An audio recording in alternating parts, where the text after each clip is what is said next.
Kapag ang mga negatibong kwento tungkol sa mga Hudyo at Israel ay mas mabilis kumalat kaysa katotohanan sa social media, politika at media, paano matututulan ang maling impormasyon at ano ang papel ng batas? Ako si Ilana Mazel Diamant at ito ang Basic Law. Ngayon, muli nating tinatanggap si Professor Alan Dershowitz matapos ang pag-uusap nila ni Dan Diker at Khalid Abu Tawamit sa JNS tungkol sa mapanirang artikulo ni Nicholas Kristof. Gusto kong gawing halimbawa ang artikulong yon para ipakita ang hamong kinakaharap ng mga Hudyo sa Israel at malaman kung ano ang magagawa natin. At sino pa ba ang mas nararapat kundi si Professor Dershowitz? Maligayang pagbabalik at salamat sa pagsama sa amin. Salamat sa imbitasyon, pinahahalagahan ko ito. Isang kasiyahan at pribilehiyo ito. Magsimula tayo sa artikulo ni Kristof, tapos lilipat tayo sa mas malalawak na issue at titingnan ang tanong ukol sa pananalita at kaligtasan ng mga Hudyo mula sa estratehikong pananaw. Pero para lang ibuod ang pananaw mo tungkol sa artikulo at kung anong mga legal na hakbang ang maaring gawin para tugunan ang mga maling impormasyon dito, ipinaliwanag mo na sa tingin mo ay hindi uubra ang isang kaso ng paninirang puri. Mukhang itutuloy pa rin ng Israel ang isang kaso ng paninirang puri. Pwede mo bang ipaliwanag ng pangkalahatan kung ano ang kailangan para manalo ang nagsasakdal sa kaso ng paninirang puri? Depende sa bansang pinagsasampahan ng kaso dahil magkakaiba ang patakaran. Sa kabilang banda, may sariling proseso ang England, Canada, Australia at Israel. Sa Estados Unidos, hindi ito uusad dahil walang individual, pinangalan ng individual o malinaw na natukoy na individual ang siniraan puri ng may mali siya. Kaya para magtagumpay, isang individual, hindi isang bansa, hindi isang gobyerno, ang kailangang makapagpakita na siya ay nasaktan dahil sa maling pahayag na pabaya o sinadyang inilatala ng nasasakdal. Hindi mangyayari yan sa kasong ito. Ngayon, ang Inglaterra, Canada, Australia at iba pang mga bansa ay hindi kinakailangang may parehong antas ng pagiging tiyak. Kaya may posibilidad na magkaroon ng mga kaso sa mga bansang iyon. Sa Israel, palaging maliit ang makukuhang danyos sa kasong paninirang puri. Pero simboliko pa ring magsampa ng kaso. Maging malinaw tayo. Irresponsable ang ginawa ni Kristof bilang mamamahayag. Typical ng New York Times. Tandaan mo, ang New York Times ay parehong pahayagang pagmamayari ng mga Hudyo na pumuri kay Stalin habang pinapatay niya ang daan-daang libong mga Ukrainian. Yan din ang naglagay ng Holocaust sa pahina 23 at tumanggi sa karapatan ng Israel na umiral. Ang New York Times ang may pinakamababang ratio ng tunay na kredibilidad kumpara sa inaakalang kredibilidad ng anumang pahayagan sa mundo. Isa itong napaka-delikadong uri ng media pero marami pa ring nagbabasa nito. Kaya naman napaka-influential nito. Hindi naman ito karapat-dapat maging influential pero ganun pa rin. Kaya kapag may isang tao tulad ni Kristof na ibinabalat kayo ang mga katotohanan bilang opinyon, ang ginagawa niya ay sinasabi niyang ito ay isang opinyon lamang. Pero nilalagyan niya ito ng mga di umano'y katotohanan na hindi naman papasa sa sariling pamantayan ng pamamahayag ng New York Times. Ngunit hinusgahan ng New York Times ang artikulo batay sa pamantayan ng opinyon sa pahina 27, hindi sa pamantayan ng unang pahina ng pamamahayag. Kahit na ang mga sinasabi ay parang ulat at hindi pumapasa sa pamantayan ng pamamahayag, hindi lang ng New York Times kundi ng kahit sinong pamamahayag. Ngayon, may hula ako. Sige. Maaring manalo siya ng Pulitzer Prize para dito. Dahil ang Pulitzer Prize Committee ay ganap ng kontrolado ng parehong matinding kaliwa na kumukontrol na yon sa New York Times. Kaya sa tingin ko, meron tayong mas malawak na problema na ipinapakita at inilalantad ng artikulo ni Kristof. Pero lampas pa ito kay Kristof at lampas pa sa New York Times. Sam-ayon ako dyan. Ang iniisip ko, dahil mas legal ang tema ng palabas na ito, ay maaring gamitin at malamang nagagamitin ito bilang ebidensya sa mga kasong nakabinbin laban sa Israel sa pandigdigang antas. Hindi ito magagamit, hearsay lang ito. Hindi ito magagamit sa International Criminal Court o katulad na korte. Pero maaari itong gawing batayan sa dagdag na paninirang puri. Kaya kukuha ka ng ibang tao na magsasabi, tingnan mo ito. Malinaw na walang pag-aalinlangan na inaprubahan ng punong ministro ng Israel ang paggamit ng mga aso para sa panggagahasa. Alam mo, ipapalagay na lang natin ang ganung lantad na kasinungalingan. Sasabihin nila, Diyos ko, umasa kami sa New York Times at tiyak na maaari kang umasa sa New York Times para maiwasang masabing may malice. Kaya nagkakaroon ito ng multiplier effect at magkakaroon pa ng mas maraming paninirampuri. Nakita na natin silang lumalaban sa Israel basis sa kredibilidad o inaakalang kredibilidad ng New York Times. Kaya napakadelikado nito. Kaya lilipat na ako agad sa tanong tungkol sa mas malaking problemang ito na tinukoy mo at na sa tingin ko ay malapit mo nang dalhin sa Korte Suprema sa sarili mong konteksto. Gusto ko lang itanong, sa kabila ng mga mapapatunay ang pagkakamali, kahit kay Ginoong Christoph, hindi lang sa Israel, kundi pati kay Romney, nagkaroon siya ng ilang malalaking issue na nagudyok sa kanya na humingi ng paumanhin at magwasto noon. Hindi niya naimbestigahan ang iba pang totoong at mas kapanipaniwalang mga paratang ng panggagahasa at iba pang bagay mula sa mga taong sinusuportahan niya at malapit sa kanya. Nagpakita siya ng matinding dobleng pamantayan sa mga sinusuri at iniulat niya. Tanong rin kung para sa kanya o sa New York Times ito.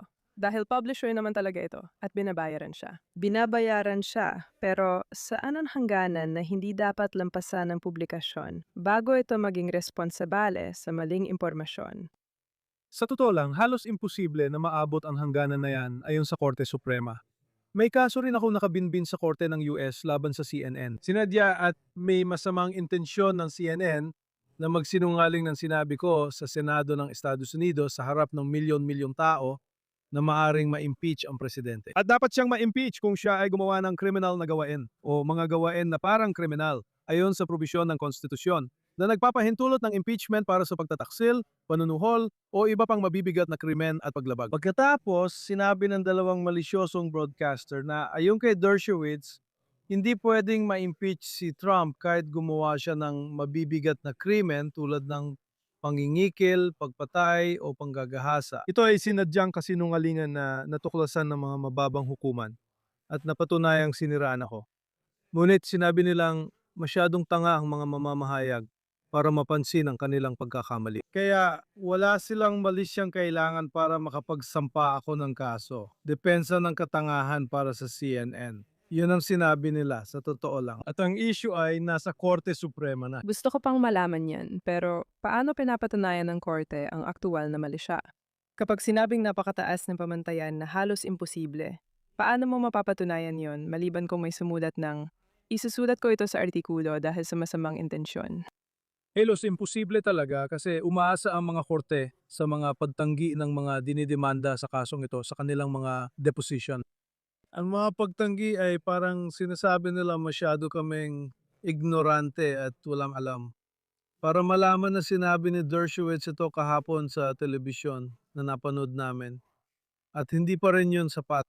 Kung hindi pa sapat yun, hindi ko alam kung paano mo mapapatunayan ito kapag may pagtanggi. Ang kailangan mo lang gawin ay mag-deny, mag-deny, mag-deny, at pagkatapos ay panalo ka na sa isyu ng mali siya. Kaya ang hiningi namin sa Korte Suprema ay baguhin ang pamantayan pagdating sa mga pribadong individual na katulad ko. Maaari sila magtakda ng mataas na pamantayan sa pagpuna sa mga opisyal o sa gobyerno. Pero pagdating sa pag-atake sa mga individual, mga pribadong tao, dapat gawing mas posible na mapatunayan ang mali siya.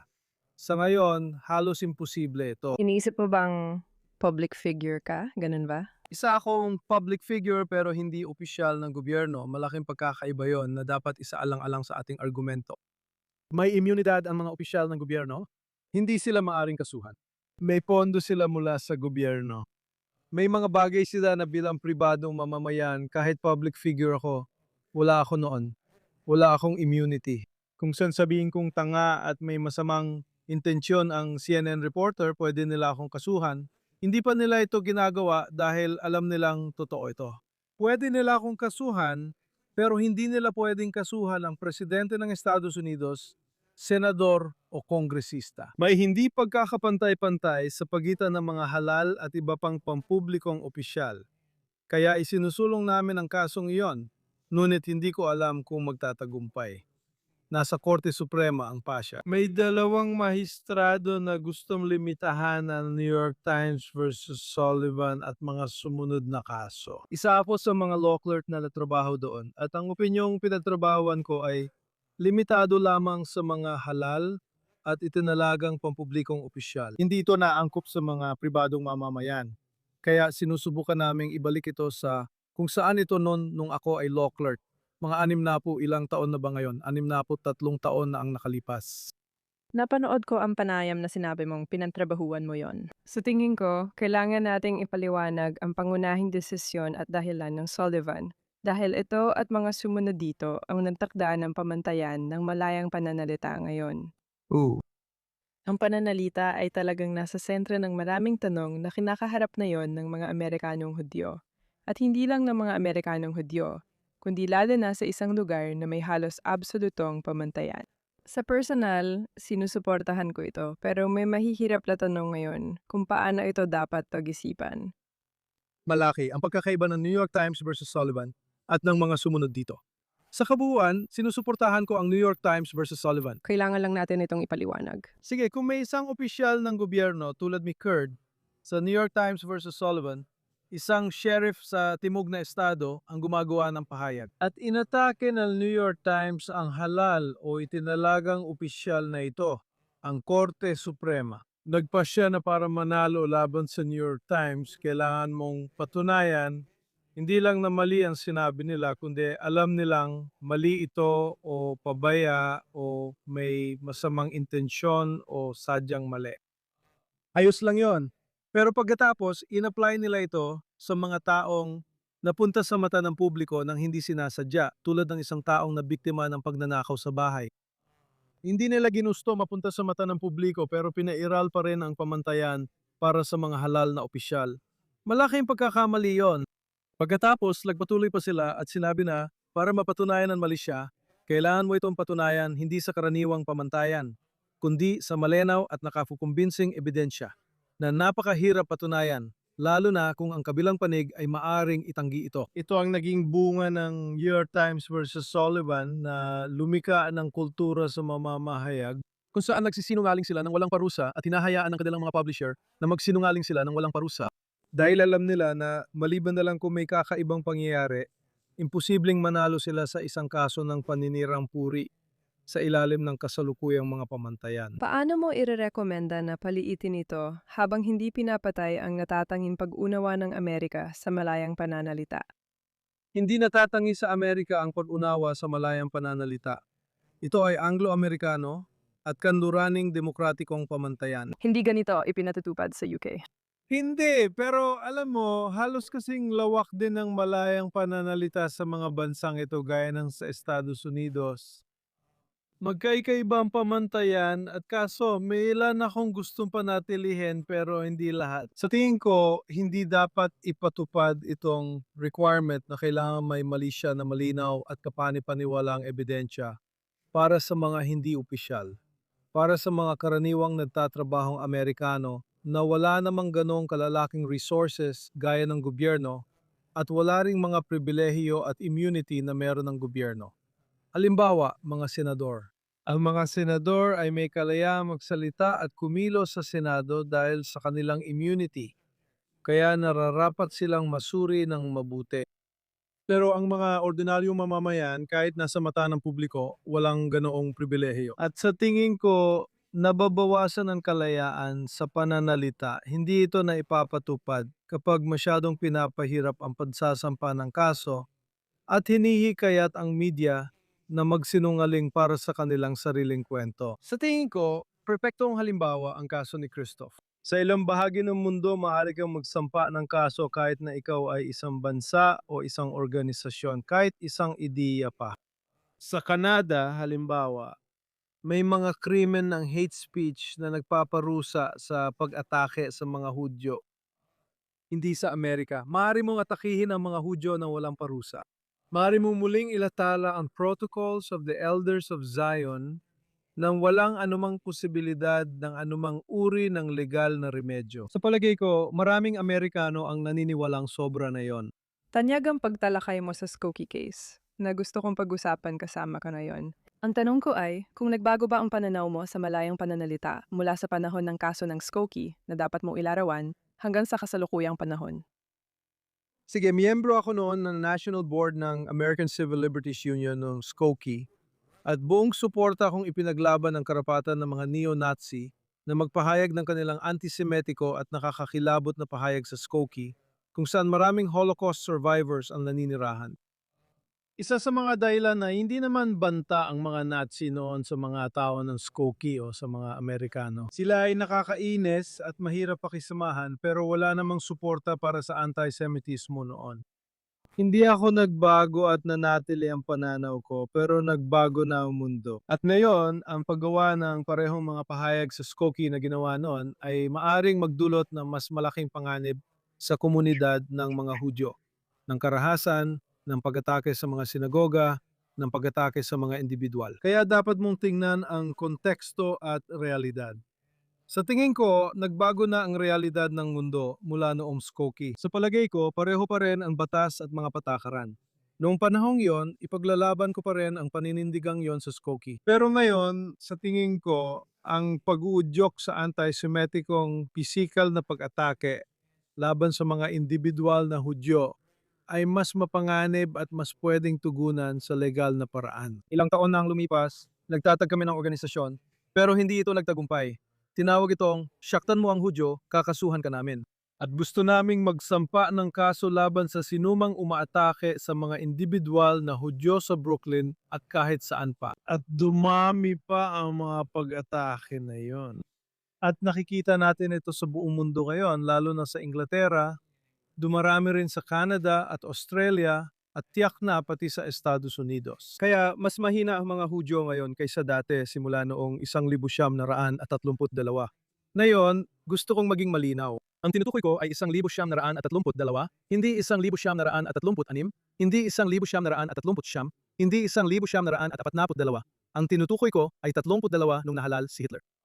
Nakikita natin ang mga taong parang si Hitler na tumatakbo sa mga posisyon sa Maine na yon at sa Michigan, kung saan noong 1932 ang mga estudyanteng Hudyo ay nadiskrimina. Nakikita natin yan sa mga campus ng kolehiyo. Nakikita natin ang pagbawas ng mga estudyanteng tinatanggap sa mga lugar tulad ng Harvard at Yale. Kaya, nasa 1932 na ba tayo? Well, hindi pa tayo nasa 1936, pero siguradong malapit na tayo sa kalagayan ng mga komunidad ng mga Hudyo sa ilang bahagi ng mundo noong 1932. Ano ang dapat itulak ng komunidad ng mga Hudyo tungkol sa pamantayan ng pagsasalita? Halimbawa, may mga bagay akong hindi sinasanayunan, gaya ng Free Palestine o From the River to the Sea. Sa tingin ko, hanggat walang nakikitang napipintong pisikal na banta, pampulitikang pahayag lang ito. Kahit sa mga rally na, alam mo, medyo nagbabanta sa mga pampublikong lugar ng mga Hudyo at iba pa. Una sa lahat, may mga limitasyon tayo sa oras. Paraan at lugar. Alimbawa, kapag may mga siga na pumunta sa harap ng sinagoga ko, Park East sa New York, at gumagawa ng mga pananakot, naglalagay ng harang ang mga pulis. Wala kang karapatan na lumapit sa isang matandang Hudyo na papunta sa shul tuwing Shabbos at harapin siya, takutin siya, at sindakin siya. Ang pwede mong gawin ay tumayo ng 100 yarda mula sa sinagoga na may dalang mga placard na nagsasabing masama ang mga Hudyo, ang mga protocol ng elders ng Shayon, alam mo na ginagamit ng mga Israeli ang mga aso para manggahasa. Pwede mong gawin yon basta't malayo ka at hindi ka nananakot ng physical o kahit na psychological at hindi mo ipinagkakait sa mga tao ang karapatan nilang gamitin ang kanilang unang susog na karapatan sa kalayaan ng reliyon. Marami akong kilalang tao na hindi na pumupunta sa shul dahil natatakot sila sa maaring mangyari kung pupunta sila sa shul. Natatakot sila, una, na baka atakihin ang shul gamit ang mga baril o bomba. Pero kahit hindi ganon kadramatiko, natatakot silang sindakin habang papunta sa shul. Baka atakihin sila, sisigawan sila, babastusin sila. Pwede ka pa ring magkaroon ng malayang pananalita at malayang pagsasagawa ng relihiyon kung obligahin mong manatili nang may distansya ang mga nagpoprotesta, gaya ng ginagawa kapag nandun ang presidente ng Estados Unidos. Hindi ka pwedeng lumapit sa presidente at sigawan siya ng kung ano-anong bagay na sinisigaw ng mga tao sa mga presidente. Kailangan mong tumayo ng medyo malayo sa kanya. Doon, siyempre, may espesyal na pangangailangan protektahan ng presidente, pero may espesyal ding pangangailangan protektahan ang mga pumupunta sa sinagoga, mga pumupunta sa mosque, at mga nagsisimba sa simbahan. Dapat nating pag-aralan mabuti ang pamantayan sa oras, lugar at paraan ng limitasyon sa malayang pananalita nang hindi naapektuhan ang nilalaman nito. May karapatan kang sumigaw ng Palestina ay magiging malaya mula ilog hanggang dagat. Dapat din pantay ang pamantayan. Kung maaari mong sabihin yon tungkol sa mga Hudyo, dapat mo ring masabi yon tungkol sa mga itim. Dapat mo ring masabi yon tungkol sa mga babae. Dapat mo ring masabi yon tungkol sa mga bakla. Hindi pwedeng may isang patakaran lang para sa mga Hudyo. At ganyan ang nangyayari sa mga universidad na yon. Sa mga universidad na yon, kung may estudyanteng magsabi ng tulad ng sinasabi nila sa mga Hudyo laban sa itim, babae o bakla, siguradong mapapaalis sila. Pero hindi sila napapaalis kapag sinabi nila yan tungkol sa mga Hudyo, pero kapag sa mga itim, agad itong rasista. Kung tungkol sa mga Zionista, hindi raw ito rasista, kundi pampolitika lang. Kahit sabihin mo mga Zionista ang nagbebenta ng bulok na karne sa Harlem at umaapi sa mga itim, gaya ng dati ng sinasabi ni Kofi Carmichael o gaya ng sinasabi ni Tucker Carlson, mga Zionista yon, hindi mga Hudyo. Hindi. Wala akong masamang sinabi tungkol sa mga Hudyo, sabi ni Tucker Carlson. Zionista ang tinutukoy ko, na kumukontrol sa media at kumukontrol sa bansa at kumukontrol sa ekonomiya. Lahat ng mga bagay na yon. Mga Zionista ang nagdala ng kalakalan ng alipin sa Amerika ayon kay Louis Farrakhan. Ngayon, kapag ginamit mo ang salitang Zionista, parang okay lang sa mga kolehiyo. Hindi dapat ganun ang patakaran. Tingnan mo ang University of California ngayon. Hindi ka pwede magsalita sa humigit kumulang 13 opisyal na club na pinopondohan ng Estado at Federal, pampublikong paaralan ng California. Bawal kang magsalita sa 13 club dito kung Zionista ka. Ano nga ba ang ibig sabihin ng Zionista? Kung Hudyo ka at hindi tinalikuran ng Israel, iniisip na Zionista ka. Kaya ginagamit ang salitang Zionista bilang panakip o euphemismo. Nagkaroon sila ng kakayahan na sabihin ang mga bagay tungkol sa mga Hudyo na hindi nila kayang sabihin tungkol sa mga itim, bakla, imigrante, Latino o iba pa. Sa tingin ko, ang estado o pambansang pamahalaan ay maaring tugunan ang hindi pantay na pagpapatupad. Hindi pa sila gumagawa ng sapat para magpatupad ng isang pamantayan at karamihan sa mga paaralan ay hindi man lang humihingi ng isang pamantayan. Umaasa ako na bahagi ng mga negosasyon ngayon sa pagitan ng pambansang pamahalaan at mga paaralan tulad ng Harvard ay mag-aatas ng isang pamantayan. Hindi sapat na tanggapin lang ang definisyon ng anti-Semitism, kundi dapat pareho rin ito sa ibang anti na grupo na hindi pinapayagan na magsalita sa campus. Ang mga propesor sa universidad ngayon ay hindi maaring magsabi kahit tungkol sa South Africa ng mga sinasabi nila tungkol sa Israel. Kung ito ay tungkol sa South Africa, tinuturing itong rasista dahil karamihan ay itim.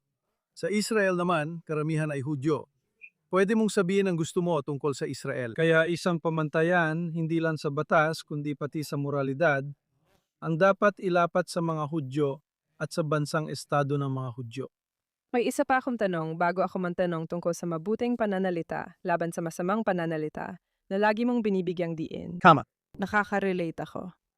May sumulat na tagapakinig kaya nagkaroon ako ng monologo na ipinagtanggol ang malayang pananalita laban sa pagbabawal. Dahil dito epektibo at pinahahalagahan ko ang kalayaan sa pagpapahayag. Sang-ayon ako. At sa tingin ko, nakaka-distract lang sila mula sa mga bagay na talagang kailangan gawin. Pero binanggit niya ang isang kawili-wiling komplikasyon. May problema raw tungkol sa pinagsama-samang pagsasalita. Halimbawa, alam mo, kahit pa sabihin mo ng isang bagay na kakilakilabo tulad ng lahat ng Zionista ay dapat mamatay, di ba? Sa sarili nito ay hindi naman agad paglabag sa malayang pananalita. Pero kung yung katabi mo sa protesta ay biglang nagsabi rin, ayun, yung taong yon, Zionista siya. Sa kabuuan, ang mangyayari ay parang nagkakaroon na ng pisikal na banta. Paano mo haharapin yon? Hindi mo pwedeng sabihin may ginawa silang illegal dahil maaring wala namang sinabi ang alinman sa kanila na labag sa batas. Para sa akin, dapat mong i-base ito sa konteksto. Tinitingnan mo ang pananalita ay hindi nang hiwalay, kundi sa konteksto. Kung may dalawang taong nakatayong magkatabi, ang isa ay nagsabi, dapat mamatay ang mga Hudyo. Ang isa naman, narito ang mga Hudyo. Kung nagtutulungan sila, sapat na para masabing may sabuatan. Pero kung magkahiwalay silang kumikilos at di nagkakakilala, iba ang sitwasyon. At ang grupo ng mga tao ay sumisigaw, patayin ang mga Zionista, patayin ang mga Zionista. At ang isa pang grupo ng mga tao ay nagsasabi na ito ang mga Zionista. Ito ay isang Zionista. Ang taong ito ay isang Zionista. Mahirap na tanong ito. Kung magpapatuloy sila, magpapatuloy ang unang grupo na sumigaw ng patayin ng mga Zionista. Pagkatapos ituro ng pangalawang grupo kung sino ang mga Zionista. Sapat na yon para may tuturing na krimen sa ilalim ng pamantayan ng Brandenburg Decision sa pag-uudyok sa agaran pananakit. Kaya napakagandang tanong yan. Ganyang tanong ang itinatanong ko sa pagsusulit dati nung nagtuturo ako sa Harvard Law School. Sige, ibabalik ko ito kay Daniel Rothenberg na nagtanong. Wala pa akong nababalita ang maraming kasong gumagamit ng teoryang ito. Kaya kung magsimula man, malaking kredito sa kanya. O sige, mabuting pananalita laban sa masama. Itatanong ko na dito, kahit parang kinokontra ko sarili kong gusto. Ang tanong ko dito ay, ang mabuting pananalita laban sa masamang pananalita ay naging argumento na noon pang mga siglo. Iba na rin ang media ngayon. May mga bagay na agad na ba-viral sa social media. Kung gusto mo talagang pag-usapan ng konteksto, pwede nating talakayin ng mas batang henerasyon na mas kaunti rin ang alam kaysa sa mga nauna sa kasaysayan. Sandali lang, may punto lang akong gustong ibigay. Sige. Pag-usapan natin ang henerasyon pinakamalaking panganib ng Amerika ngayon. Nung bata ako, lagi namin sinasabi, huwag magtiwala sa lampas 30 ang edad. Ngayon, kailangan mo na mag-isip tungkol sa mga tao na wala pang 30. Tandaan kung sino ang nagluklok kay Hitler sa kapangyarihan. Mga estudyante sa Universidad na Munich, Berlin, Heidelberg. Sino nagdala kay Stalin sa kapangyarihan? Mga batang revolusyonaryo sa Universidad ng St. Petersburg at sa Universidad ng Moscow. Sino ang nagluklok kay Castro sa kapangyarihan? Mga batang estudyante lalo na. Sino ang nagdala kay Pol Pot at iba pang masasamang tao na pumatay ng marami sa kapangyarihan? Mga kabataan, huwag ninyong hayaang gawing palusot ng iba ang kabataan. Ang kabataan ay hindi isang nagpapagaan na salik. Sa kasaysayan, ito ay nagpapalala pa nga. Kaya bigyan natin ng parehong pansin ang mga 16, 17, 18, 20 taong gulang tulad ng ginagawa natin sa mga 50 o 60 taong gulang. Sila ay nagdadala ng matinding panganib. Gayun din, sila ang kumakatawan sa hinaharap. Samantalang ang mga matatanda ay kumakatawan sa nakaraan. Kaya sa tingin ko, ang pinakamalaking panganib sa mga Hudyo ngayon at ang pinakamalaking panganib sa kalayaan ng lahat ng tao ay nasa mga kabataan, mga batang mangmang at hangal na iniisip na sila lang ang may monopolyo sa kabutihan. Siguraduhin natin bigyan din natin ng pansin ang mga kabataan, pati na rin ang mga matatanda. Kaya sa pananaw na yan, ang tanong ngayon ay, Sa totoo lang, lumalaban ba ang mabuting pananalita sa masamang pananalita ngayon? Sa palagay ko, tiyak na oo pagdating sa mga isyong may kinalaman sa mga Hudyo at Israel. matagal na itong depensibo. Tulad ng ibang mahahalagang bagay sa akin, lalo na sa usapin ng kalayaan. At iniisip ko kung kailangan bang iakma o bagayan ang teorya sa kasalukuyang teknolohiya, mga uso sa lipunan, o kung pwede lang nating sabihin, paniwalaan, at isigaw mula sa bubungan ang ating katotohanan at umasa na mananatili ito. Ano sa tingin mo? Nakasalalay sa konteksto ang malayang pananalita. Ang pinakabobong pahayag na nagawa ng isang matalinong tao tungkol sa malayang pananalita, siyempre, ay ginawa ni Oliver Wendell Holmes nang sinabi niyang, kahit ang pinaka-radical na pananaw tungkol sa malayang pananalita ay hindi pinoprotektahan ng isang taong nagsisinungaling na sumisigaw ng sunog sa isang masikip na sinehan. Ibig kong sabihin, napakabobong pahayag niyon. Ito ang pinakakaraniwang sipi tungkol sa kalayaan sa pananalita. At hindi ito papasa kahit sa pagsusulit para sa may IQ na 60. Ang pagsigaw ng sulog sa sinehan ng walang katotohanan ay hindi pananalita, kundi parang maling paghila ng alarm. Walang magsasabi na tama ang maling paghila ng alarm na tumutunog. Hindi yon pananalita. Pareho lang ang pagsigaw ng sunog at paggawa ng brrr. Walang kaibahan talaga. Kaya nalilang ni Oliver Wendell Holmes ang publiko sa pagsigaw ng sunog. Ayokong marinig ang kahit sino. Gamitin ulit ang analogy na yon. Yun ang pinakabobong analohiya kailanman. Ginamit ito ng isang mahistrado ng Korte Suprema na nagdulot ng mas malaking pinsala sa malayang pananalita. Alalahanin ang pinagmulan ng kasong iyon. Ang kaso ay tungkol sa grupong nagpoprotesta laban sa unang digmaang pandigdig na namimigay lang ng pulyeto sa labas ng draft center. Hindi sumisigaw, pulyeto lang. Ayon sa pulyeto, may karapatan kang tumangging sumali sa militar kung ikaw ay conscientious objector ayon sa saligang batas at batas. Dahil sa pamimigay ng pulyeto, kinasuhan at nahatulan sila. Sabi ni Oliver Wendell Holmes, parang sumigaw sila ng sunog sa sinehan. Hindi, parang namimigay lang ng polyeto sa harap ng sinehan bago ka pumasok at sinasabing mag-ingat ka sa pagpasok sa sinehang yon. May mga problema sa konstruksyon at pangalib ng sunog na maaaring magbanta sa buhay mo. Kaya iwasan natin gamitin ang ideya ng pagsigaw ng sunog sa puno na sinehan. Ngunit dapat pa ring isaalang-alang ang konteksto. Ang konteksto ang pinakamahalaga pagdating sa usapin ng pananalita.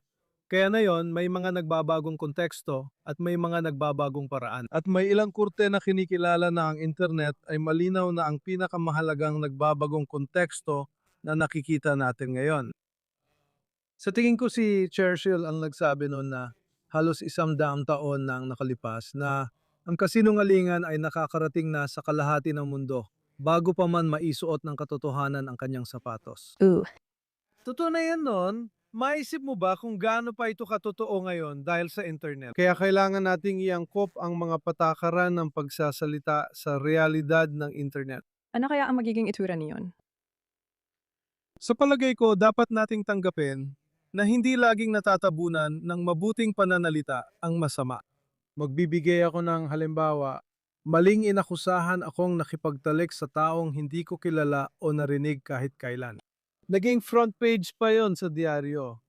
Pero nang binawi niya ang kwento at inamin na maaring nagkamali siya sa pagkakakilanlan, binawi na rin niya lahat ng paratang at sinabi niya. Nang lumabas na may tape recording mula sa abogado niya, umaamin na hindi totoo ang kwento, na ibalita lang ito sa page 88 sa ilalim pa ng ulat ng panahon. Kahit tama at maganda ang pananalita ko, hindi pa rin ito nanaig sa mali. Hanggang ngayon, bawal pa rin akong pumasok sa 92nd Street. Bawal din ako sa Temple Emmanuel, bawal din ako sa Ramaz High School, kahit papaano dahil sa mga maling paratang laban sa akin. Naddurusa ang mga anak ko dahil dito. Ang pamilya ko, ang asawa ko ay naddusa rin dahil sa mga paratang na ito. At hanggang ngayon, hindi pa rin natatalo ng katotohanan ang kasinungalingan. Kaya alam mo, naiintindihan ko ang mga panganib ng ganap at lubos na kalayaan sa pananalita. Habang sinusuportahan ko pa rin ito bilang taga-suporta ng unang susob. Ibig sabihin, bukod sa napag-usapan, hindi na kailangang baguhin ang mga pamantayan. Pero dapat tayong handang akuin ang gastos at magpatuloy. Dapat tayong maging handa umangkop sa bagong realidad na pwedeng magpabago sa pamantayan ng pagpapatunay. Na maaring mangailangan sa atin na baguhin ang ilang aspeto ng legal na pagdulog sa malayang pananalita na hindi binabawasan ang pinakaugat nito. Ang pinakaugat ng malayang pananalita ay hindi kailanman dapat pigilan ng gobyerno ang opinyon. Yan ang pinakaugat. Hindi kailanman dapat pigilan ng gobyerno ang opinyon. Lahat ng iba pa ay palibot lang dito, kaya kailangan natin pagtuunan ng pansin ang mga nasa paligid, hindi ang pinakaugat. Sige, kaya mas malawakan pa, lampas pa sa pananalita. Interesado lang talaga ako sa opinion mo dito. Nabanggit mo rin kina Dan Dicker at Khaled. Pinag-usapan ninyo yung uri ng institusyonal na labanan na nakita natin sa artikulo ni Christoph kung saan meron kang mga paratang mula sa mga ideological na NGO na sistematikong pinapadaan sa mga prestihiyosong publikasyon. At based sa usapan, parang lumalabas na may isang napaka-organisadong kampanya para mangyari yon. At maraming pananaliksik sa mundo ng mga Judeong NGO na nagpapatunay na ito talaga ang nangyayari. Ano sa tingin mo ang tamang ginagawa ng mga Hudyo sa hamong ito? Ano naman ang mali at saan nila nasasayang ang lakas na dapat ilaan sa tama? Una sa lahat, ang pinakamalalaking kaaway natin ay nasa loob mismo ng mundo ng mga Hudyo. Hindi Al Jazeera ang pinakamalalaking kaaway natin. Ang pinakamalaking kaaway natin ay sina Haaretz, ang Jewish Daily Forward, Peter Beinart, J Street, Jewish Voice for Peace at maraming mga rabbi ng Reform Judaism. Meron tayong malalim na problema sa loob ng komunidad ng mga Hudyo. Omar Bartov, mga taong. Alam mo, si Omar Bartov ay itinatangi ang salaysay ng pagkakatatag ng Israel. Sabi niya, alam mo, ang Israel ay nilikha dahil sa isang bagay na parang Holocaust, ang Nakba. Ibig ko sabihin, ang mga kasinungaling ang ginagawa ng mga Hudyo na ginagamit ang kanilang pagiging Hudyo bilang panakip sa kanilang pagkapanatiko, ang pinakamalaking problema natin ngayon May mga kaaway rin tayong hindi Hudyo, Christoph, malinaw naman. Pero ang mga kaaway sa loob ay mas seryoso. Kung tatanungin mo ako kung anong organisasyon ang nagdulot ng mas malaking pinsala sa mga Hudyo at sa Israel kaysa sa alinmang organisasyon sa mundo, sasabihin ko na ito ay ang J Street. Maaring napalabis ng embahador ng Israel sa Estados Unidos nang sabihin niyang ang J Street ay isang cancer. Pero tiyak na ang J Street ay isa sa mga pinakamapanganib na organisasyong kailanman ay umiral. Parang nung panahon ng Inquisisyon, may mga Hudyo na naging laban sa sarili nilang lahi at naging sandata sa digmaan. Noong mga kaso ng blood libel, may mga dating Hudyo na tumistigo laban sa mga Hudyo at sinabing pumatay sila ng mga batang Kristiyano para sa dugo. Ganyan ang ginagawa ng mga traidor na Hudyo na ito. At ang J Street ang nangunguna sa kanila.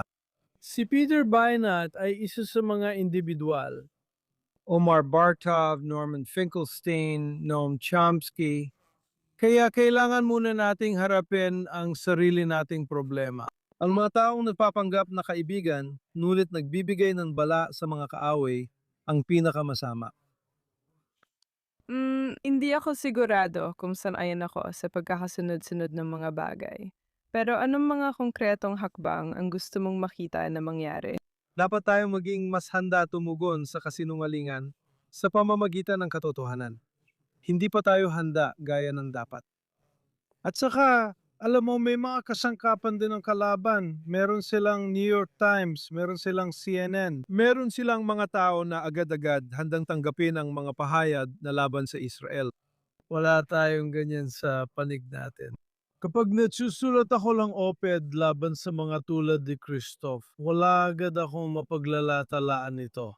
Walang agarang mapaglalataan ang mabubuting pahayag.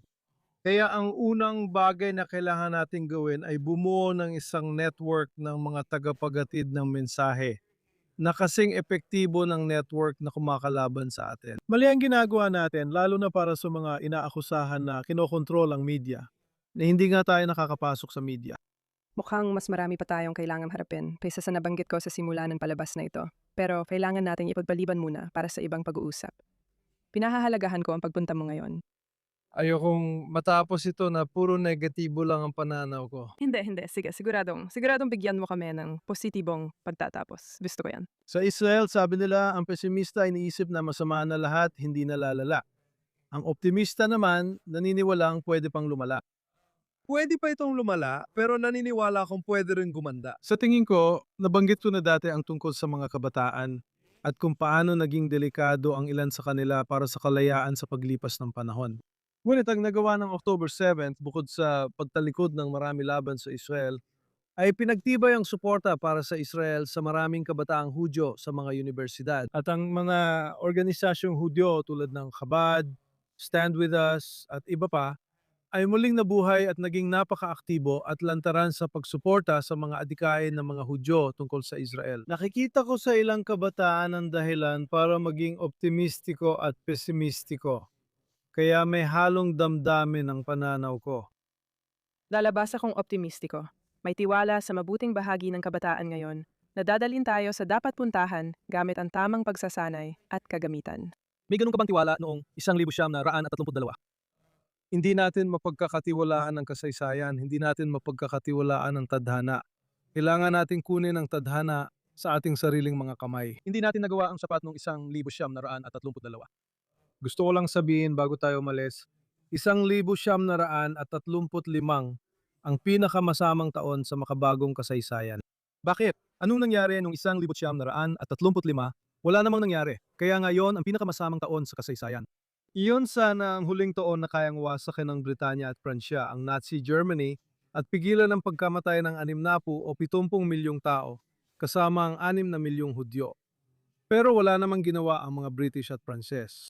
At kung wala tayong gagawin na yon, 2026, 2027, malalagay tayo sa kasaysayan, tulad ng 1935 kung saan hindi natin ginawa, ang dapat sana natin ginawa para mapigilan ang lumalaking banta sa komunidad ng mga Hudyo at sa kanilang bansa. Kaya nasa atin ang responsibilidad.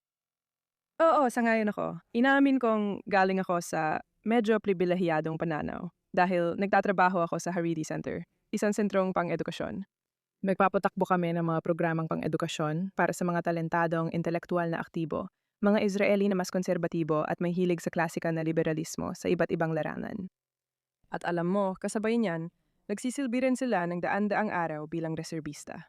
Sila ang mga pangunahing kabataang kilala ko. Sa tingin ko, sila at ang kanilang mga katapat sa ibang lugar ang magiging mga susunod. Sisiguraduhin iba ito sa 1,935. Sana tama ka kasi kung titignan mo ang mga institusyong pang-edukasyon, kasama na ang Jewish Theological Seminary at Jewish Reconstructionist Reform, hindi nila ginagampanan ang dapat nilang gawin. Maraming mga sinagogang reform ang hindi ginagampanan ang tungkulin. Kaya alam mo ako muli ay may napakahalong pananaw. Sa tingin ko marami pa tayong magagawa bilang komunidad ng mga Hudyo at dapat tayong lumika ng mas magagandang alyansa. Meron tayong matitibay na alyansa sa mga ebanghelikong Kristiyano. Maganda rin ang alyansa natin sa mga Katoliko. Kailangan natin palakasin ang ating diplomasya sa iba pang mga relihiyosong grupo sa buong mundo na nagmamahal sa kalayaan at pagkakapantay-pantay. At pero hindi ko masasabi na ako ay optimistiko na hindi natin mauulit ang nangyari noong 1935. Nasa atin ang desisyon, pero kulang ang ginagawa natin. Ang maiaalok ko lang bilang isang pahiwatig ng pag-asa para sa iyo ay nasa susunod na mapunta ka sa Israel. Gusto ko talaga na makilala mo ang ilan sa mga magagaling na taong kasama namin sa trabaho. Pero sa ngayon, magtatapos muna tayo sa magkahalong damdamin at umaasang makikita ulit tayo sa ibang pagkakataon. Maganda. Sana magkita tayo sa Israel at muli kong makasama ang ilang magagaling na Israeli na kilala ko sa loob ng 70 taon. Amen, amen. At sa mga nagdiriwang ng Shavuot ngayong linggo, Chag Sameach.